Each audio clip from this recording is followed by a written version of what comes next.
Welcome back to New England Nation Overtime. I'm Morgan Weaver, and joining us this week is Kevin Stone of the New England Football Journal. Kevin, thank you so much for joining us. You're in a much better position than Doug was last week talking about that Steelers loss. The Patriots finally got a home win this week in a dominant fashion. What was your key takeaways versus that Panthers matchup?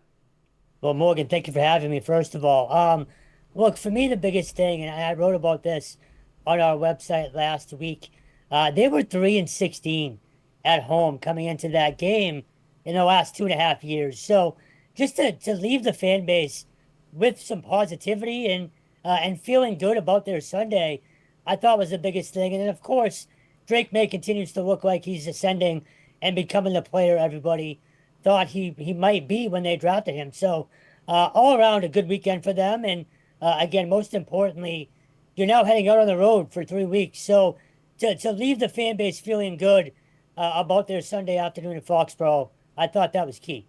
Yeah, touching on Drake May a little bit there, 14 for 17, 2 touchdowns. He looked more comfortable this week, and more importantly, no turnovers. What stood out to you about Drake this week? He's taking what the defense gives him. And I think, Mike Vrabel talked a lot about that during training camp, and so has Josh McDaniels. And look, he's still a young kid. He's 22. You're going to get mistakes. You're going to see him make a bad decision here or there. But overall, if he can limit those and like yesterday, not turn the ball over and put your team in a bad position, I think he's going to have more good days than bad. And we saw his connection with Stefon Diggs elevate a little bit. Stefon all last week was saying, whatever is on my plate, I'm going to eat it. And he for sure ate a lot yesterday. What stood out about Steph yesterday? You need him, right? Like, you need him to be that guy for this team. Now, he's not necessarily the quote unquote number one that he was even 3-4 years ago. But to have that guy that's reliable, especially on a 3rd and 5 or, a 3rd and 6 over the middle, to know Drake has that kind of guy, I think is very important for him. And then for Steph Diggs, I think that type of game is good for him, just so he doesn't start thinking, did I make the wrong decision coming here? Now, look, I know a lot of people might not have been clamoring for his services as a free agent, but he still had a choice to come here or not. So I think getting that involved in this offense was a big step for him. He did say on Sunday, though, his comfortability level in the offense is a 5 out of 10. I don't know if you heard of that. Does that trouble you any? I know Mike Vrabel said this morning maybe he should study more. What were your thoughts on that quote from him? It's funny. I actually liked it. And my partner, John Serenides at New England Football Journal, was the one that asked him the question. And I love the answer because it means he's still growing in this offense. If he had said he's at a 90 or 100 right now, I'd be a little worried because then, well, why aren't we seeing more production then? So I'm happy that he feels like he can grow that much more in this offense. And Mike Vrabel actually talked about it today. He said, look, it's a week-to-week thing, and he hopes that he's at 60% for Buffalo this weekend. So I wasn't too worried about the answer. I actually liked it, to be honest with you. Yeah, I thought it was also maybe that this offense has more room to grow. Do you think that we could see more from it coming forward as everybody gets more comfortable with Josh McDaniel's system? You hope so, right? Like, I'd like to say they don't have a choice. They do. But, yeah, I do. I expect a lot more from this offense, especially the tight ends. You saw Hunter Henry really have a big day on Sunday. You saw Austin Hooper with a big screen catch at one point in that game. Pop Douglas only had 8 snaps.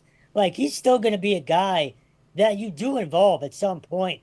Efton Chisholm, who was the apple of everyone's eye, coming out of training camp, we still haven't seen anything out of him yet. So the more pieces that they can use as this offense evolves and really as Josh McDaniels gets comfortable with the new pieces that he has to work with as well, I do expect a lot more from this offense, even starting this weekend.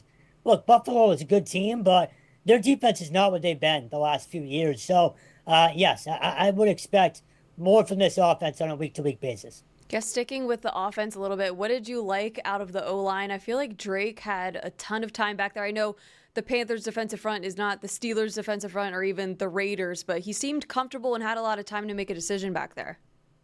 Yeah, look, you always hear it's a good thing when you don't talk about the offensive line or hear their names called. And I feel like that's pretty much where we've been at with them the last at least 2 weeks, or I should say 3 of the last 4 weeks. Look, they're gonna same thing as Drake May. They're going to struggle at times still. That's still a unit that's getting used to each other, that's building camaraderie. And I know that's for training camp, but it is what it is. So I'm okay with how they've played right now. I think Will Campbell has been outstanding. Again, as long as you're not hearing his name on the broadcast, I think that's more good than bad. So I'm confident in where that group is going. And then quickly, right before we hit break, what did you like from Ramondre Stevenson besides he held onto the ball this week? So two things. I like that they trusted him, first of all, to give him that first carry out of the gate. And if I'm not mistaken, I think he had the most snaps or just about the most snaps on offense. So the fact that they trusted him was big. And then for him, just to maintain that confidence. Like, we've all seen what he can do. But to have that kind of day, really all the running backs to have that kind of day, because Antonio Gibson fumbled last week as well. So I thought it was a big day for him, just confidence-wise. Same thing for Antonio Gibson as well. Okay, perfect. Thanks, Kevin. We're going to have more right after the break. Welcome back to New England Nation Overtime. I'm Morgan Weaver, and joined alongside me this week is Kevin Stone of the New England Football Journal. Kevin, thanks so much for being here. We're going to talk a little defense in this segment. Obviously, just held them to 13 points.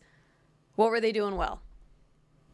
So a combination of things. One, that defensive line is being disruptive. And I know the sack numbers aren't necessarily there, particularly for Christian Barmore or Milton Williams. But if you watched Bryce Young yesterday, ton of throws, either incomplete or in the dirt. And they really, Carolina moved the pocket a lot yesterday to try to get him some better looks. And it still really wasn't effective. So first and foremost, the defensive line has been, I think, excellent so far. And then obviously getting Christian Gonzalez back, that was the big story of the week. He looked a little flat-footed at times. He got beat a couple times, but Bryce Young couldn't hit receivers downfield. But you're going to see him get better week to week. So you're getting healthy. The secondary is playing together. We haven't even talked about Marcus Jones yet, who made his impact on special teams, but is also a pretty damn good defender as well. So you're getting contributions from pretty much every unit right now. I'd like to see a little bit more out of the linebackers, but overall, this is the defense we expected so far. You read my mind. Marcus Jones was up next, 167 punt return yards, a franchise record. Just how difficult is that to do? And obviously, he's just a great guy, too. He's one of those ones that you want to see it happen to. I was going to say in the locker room, isn't he the nicest guy ever? He's so nice, and he's always willing to answer questions. He was the first player I got a one-on-one with. He was so willing, and that's half the battle, just getting them to talk to you. He's been great so far to us. At least I think so. He's the best. Look, what he did yesterday, and I'm not going to lie, I turned to John in the press box when he didn't fair catch that punt, and I audibly said, "What are you doing?" I couldn't believe he took it, but you see his dynamic athleticism on full display there. We all remember the offensive play against Buffalo a few years ago on a Thursday night that went for a touchdown. His punt return against the Jets to win in walk-off fashion, I want to say 2 or 3 years ago now. Honestly, they need to get him the ball more on offense, but that special teams unit, look, if you can make that third phase of the game a legitimate impact phase, it takes so much pressure off the offense and the defense, particularly the defense. So to have that weapon back there, ideally, teams keep kicking to him. I don't think they will, but that was awesome to see yesterday. And again, couldn't happen to a nicer guy. And I think it gives them a little bit of confidence on offense, too, when you see that even the second one, he returned it 61 yards, and you're like, the end zone is right there. And it gives that offense, kind of momentum and confidence, right? No, 100%, because it makes the play calling in certain areas that much easier as well. So, again, if that special teams unit can truly have an impact on the game for this team, whether it's the punting team or the kickoff team, it's really an underrated aspect that a lot of people didn't talk about coming out of training camp. Everything out of camp was, the defense might be elite and can Drake May take that next step. But they spent some money on special teams as well and really have put an emphasis on it. And we have to shout out special teams coach Jeremy Springer, who was retained by Mike Vrabel from Gerard Mayo's staff. He's been excellent in his 2 years here, and he only continues to get better. That's another guy who doesn't get nearly enough attention here is Jeremy Springer. He also is one of those guys that every single Thursday comes in with the best energy to those press conferences. So shout out Jeremy Springer. I know you're at the press conference on Monday. What did Mike Vrabel have to say about the win and some things that fans might have missed from that presser? Well, in typical coach mode, they're pretty much already, moving on to Buffalo. But and you've noticed he's a very even-keeled guy. You have to think that one meant something, or meant more to him than most, just because of how the way the Pittsburgh game went last week. I mean, in reality, they should be 3-1, if not 4-0. So he's happy, but obviously, in typical coach speak, he said a lot of guys need to improve, and there needs to be some stuff cleaned up. But overall, again, to come out of September at 2-2, I think everyone would have taken it, coming out of training camp. And what is your kind of vibe from the locker room on Mike Vrabel so far this season? I love that he greets those guys walking in to the locker room after a win, high-fiving them. How do you think he's doing so far through these first 4 games? Awesome. He's everything that we thought he was going to be when he was hired. Now, look, we can debate whether the whole Josh McDaniels relationship with Mike Vrabel is a long-term thing or not, but overall, when you talk about collaboration, it really feels like this staff is truly working together this year, and I don't think that was the case last year, really from day one.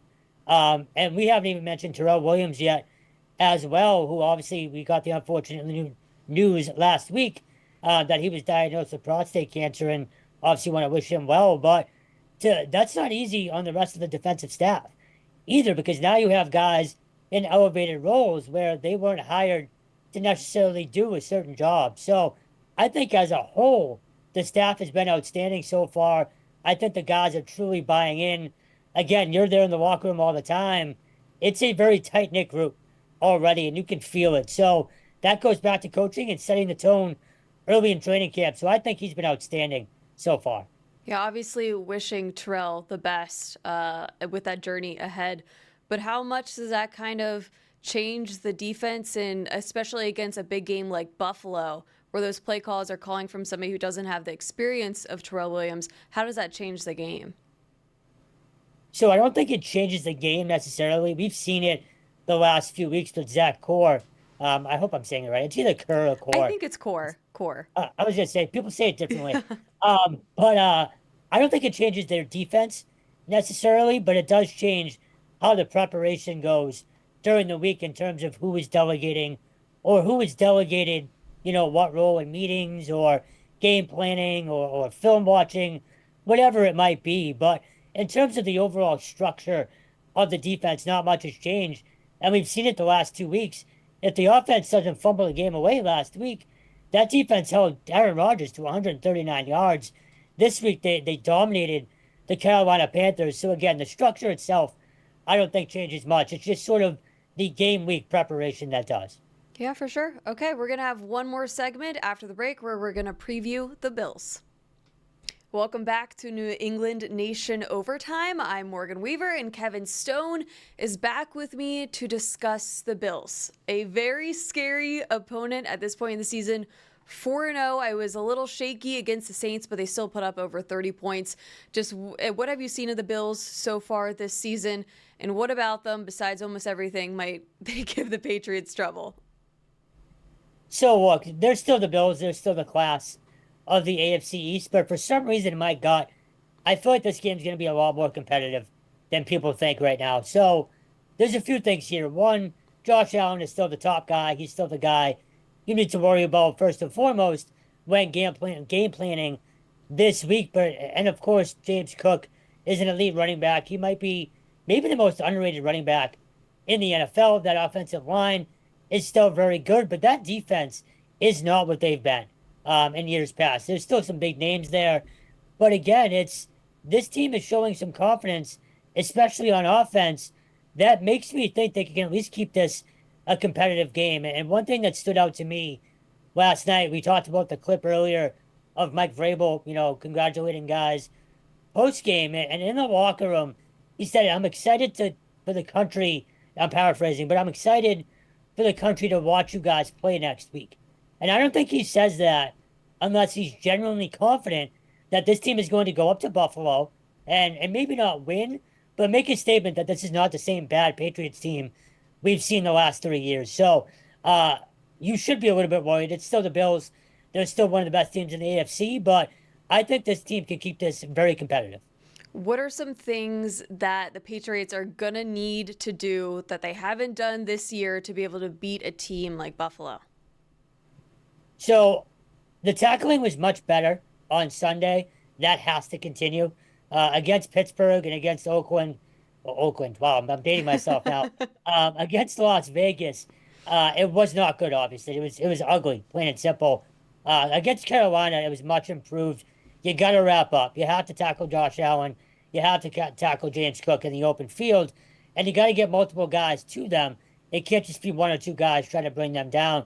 It'll be a long night.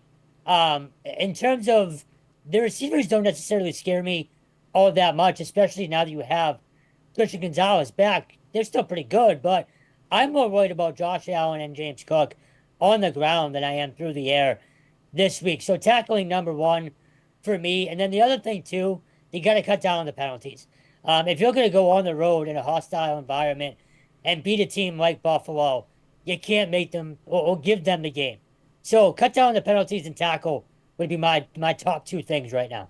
And momentum is a real thing. Patriots 2-2 now, getting that big win over Carolina. How much confidence do you think that gives them going into such a hostile environment? A ton. And again, I go back to Mike Vrabel saying last night during his post-game speech, I'm looking forward to the country seeing you guys play. If they're 1-3, he's not saying that, right? Like, he's not going to have that type of confidence. And he knows the cameras are rolling there too. So Yeah, he's not going to say that. Yeah, right? So, and if you watch, there was another clip as well. Steph Diggs is walking off the field, and he says, "We have a big one next week." So, especially for him, going back to Buffalo, he was already thinking about it. Milton Williams in the locker room post-game yesterday, he said, "Hey, let's go up there and see what happens." So I think this is a very confident team. Again, they're only 2-2, but we've seen signs that this is a much different type of team than the past 2 or 3 years. And touching on Stephon Diggs a little bit, I mean, this will be his first time back there since 2023. I know he's a team removed now from the Texans now to the Patriots prior to the Bills. But do you think this will be maybe a little revenge game for Steph? You hope so if you're a Patriots fan, right? Yeah, right. Yeah, I do. I really do. I really think yesterday was huge. Sort of a jumping off point for him in this offense. He had been pretty quiet those first 3 games, and then yesterday you move him around a little bit. He played some slot. He played outside, and I just think you can see what he can do for this team when you get him the ball more often. So he's going to have a chip on his shoulder. He won't say it this week. I think we already know. We'll get the standard answers from him in his locker probably on Wednesday or Thursday, but you got to think this one means a little bit more to him. Yeah, for sure. And Patriots sitting at 2-2. I know you think they could be 4-0, maybe 3-1, but do you think they should be happy or maybe even content coming out 500 from September? That's a good question. Content, no, because you always want to be, on the plus side of things. But again, given the expectation for this team the last few years, it's nice to have a real football season a month in. Like, even last year, I can't remember what they were, but you already felt like, well, this is going to be a long year. So, yeah, I think they should be pretty happy. Content, no, definitely not. But being 2-2 with where this franchise has been, and again, I go back to just giving fans hope after the first month. Yeah, they should be pretty happy with where they are. Bills 8.5 favorites, I think, at the moment. Do you think that's right on the mark? I know it's a way too soon to tell prediction, but what do you think is going to happen football this week? So I would hammer the Patriots, and maybe not to win. 8.5 is a big number in any NFL game. So, look, It is way too early. I did not know a prediction was coming. You're killing me. Um, but look, I think they can go up there and win. I really do. I don't think it's going to happen. I do think Buffalo just has more talent right now, not a ton more. And again, we saw it yesterday, and we've seen it these first four games. This Patriots roster is better than people gave it credit for, but I do think Buffalo is just a little bit better. I'm going to go 24-21 Bills, but I hope I'm wrong, and I hope it's Patriots 24-21. Well, we'll see Sunday night. Kevin, thank you so much for joining me on this week's New England Nation Overtime. We'll see you next week.